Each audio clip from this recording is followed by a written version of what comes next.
All right, so let's remember our formula is y is, oops, I didn't mean to do that, and I did it anyway.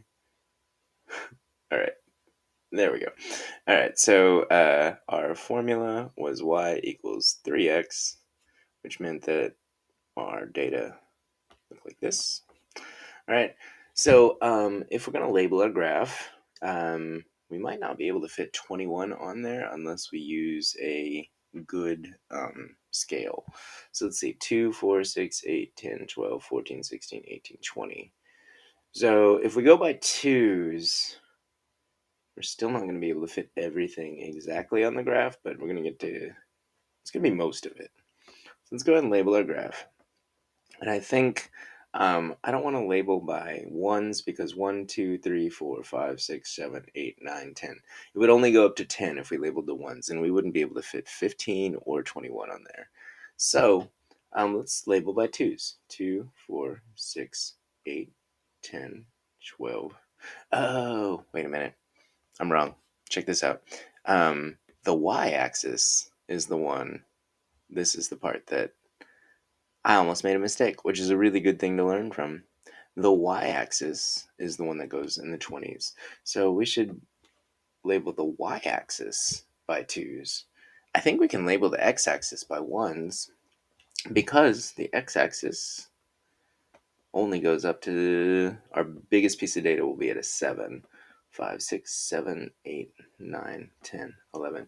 So this goes to show that you can label your x-axis and your y-axis with a different scale as long as the labels are correct. So 18 and then 20. So 21 will be slightly off. Of course, our origin is 0, 0.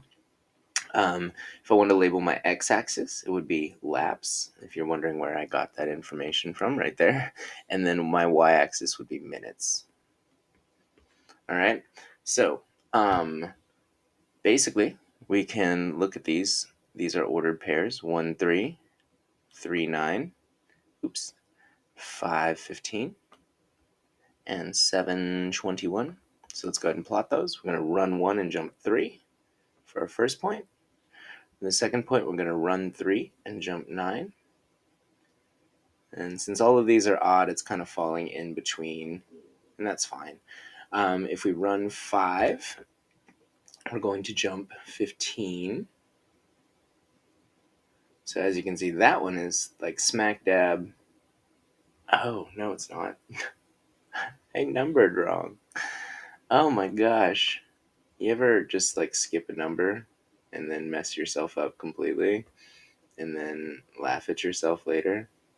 Because I just did. Haha. All right, so when you skip a number, that's kind of insane. All right, so we ran 5 and jumped 15. That one was actually right here.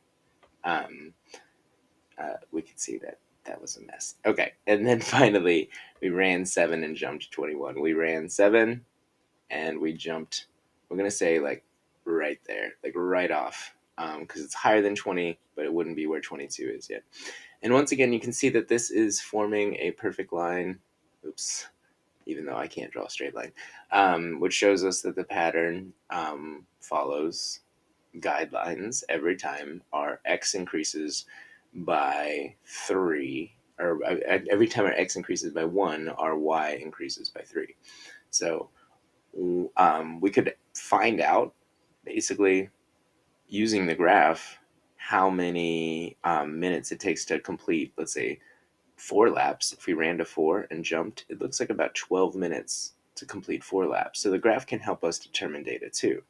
If I ran 2 minutes, or if I did 2 laps, that should probably take 6 minutes. So you could also use the formula to find that out.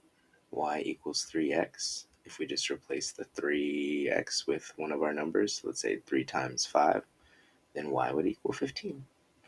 So you can use the formula, you can use a graph to kind of find that information. And yeah, so this is a multiplicative rule. This is where our rule multiplies our x to get our y instead of adding. So keep on working hard, and we're going to work on finding the difference between the two tomorrow.